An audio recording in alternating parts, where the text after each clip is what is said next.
Magandang araw po sa ating lahat. Dr. Marvin C. Calyanta again. Magandang topic ngayon ay leptospirosis dahil alam naman ng karamihan na sunod-sunod yung ulan, no? Torrential rains and flooding. So may mga areas na binabaha. Like dito sa Pangasinan, lakas din ng ulan, may mga areas na nababaha. And that by itself, torrential rains and flooding is already a risk factor na magkaroon ka ng leptospirosis. So ang ating tatalakayin ngayon is protection against leptospirosis. Ang number one protection is adequate drainage. Yan ay trabaho ng ating pamahalaan o tayo din as private individuals. Linisin ang mga kanal para hindi magbaha.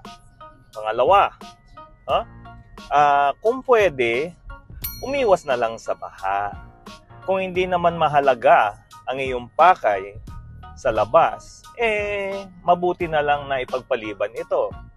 So, pangatlo, kung talagang hindi mo maiwasan, talagang kailangan mong pumunta sa iyong meeting, sa iyong trabaho, mas mainam po na magsuot ng PPE.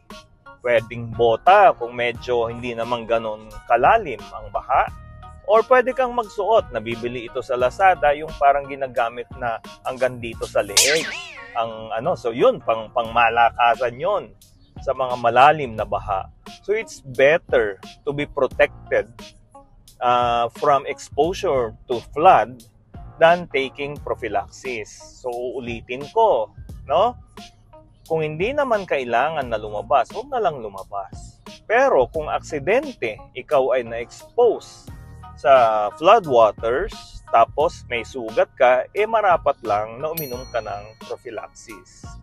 Pero ulitin ko, while prophylaxis offers some degree of protection against leptospirosis, hindi po ma-ascertain kung ilang percent po ang level ng protection. So prevention, huwag ka nang pumunta sa baha, is sigurado 100% protection po yan. Okay?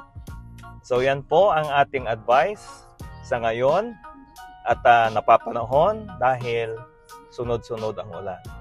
Okay?